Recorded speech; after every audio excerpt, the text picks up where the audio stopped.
Hey friends, hopefully everyone survived the polar vortex of 2019. Anyway, I've been working on a miniature video series discussing my whitetail buck encounters for the 2018 archery season.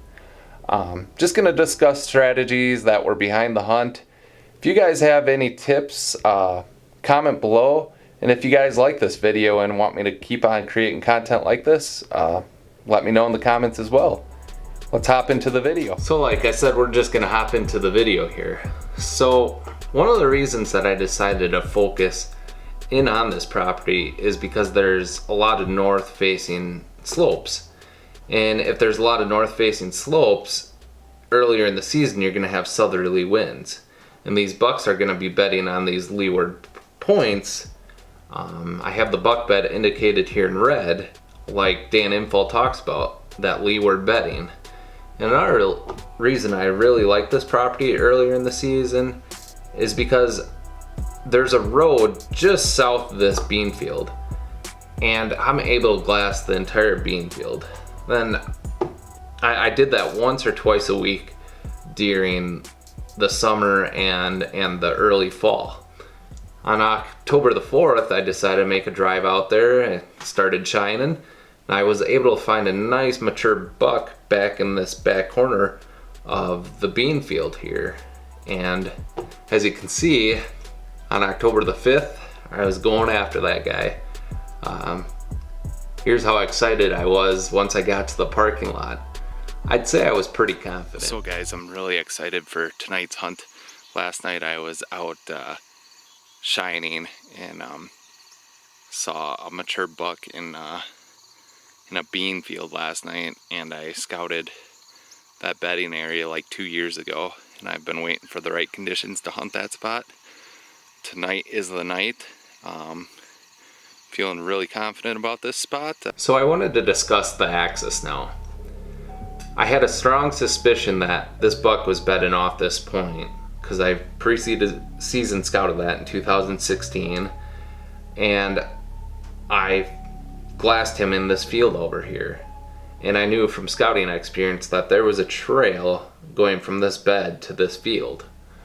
And I knew I couldn't access it from here because he'd be watching me in this parking area, because he could monitor anything that was going on in this road. So I parked to the east and did a big loop coming around on this buck.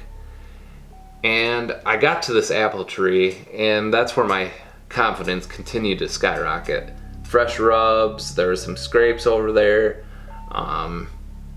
there was 4-finger tracks, and then I continued my access and also noticed that his rub line was headed in this direction.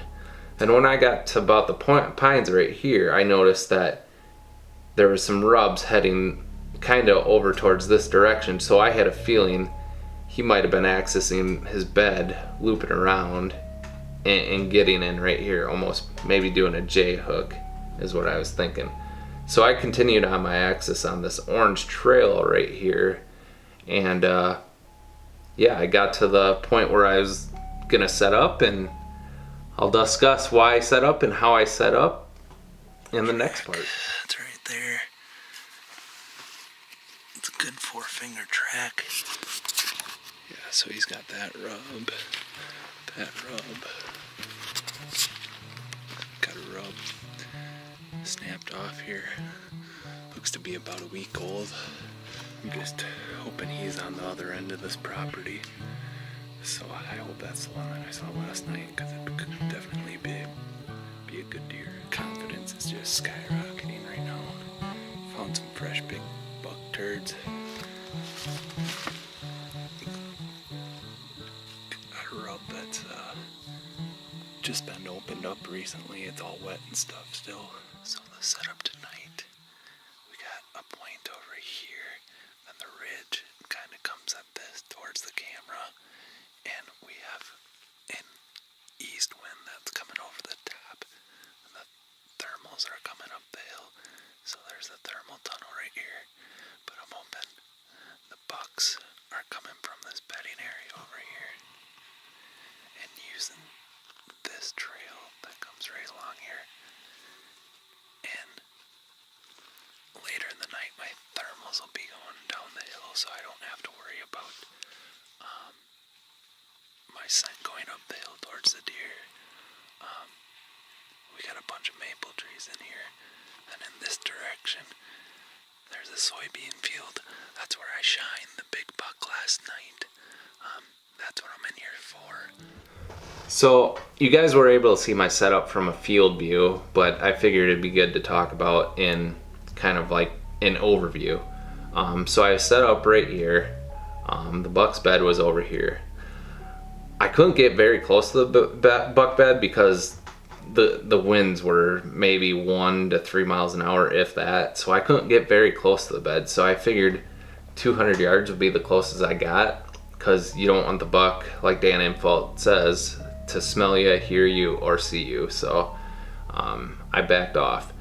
Another reason I set up a little bit down the hill from the trail, this blue trail, is because in the evening my thermals were going down this draw here. So this buck heading down this trail could not smell me because my winds were shooting right down that draw. And he would be heading to this field. And I had a feeling that this buck would be taking this trail and entering it just like the night before, because this field kind of dips down right here. And this buck is scent checking this entire field before he even goes into it. So I had after seeing the sign that I saw and setting up, it was going to be a good setup. Let's check out the encounter here and see if I screwed up, or see if all this time and effort paid off.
Obviously, I did not make a good shot on that deer.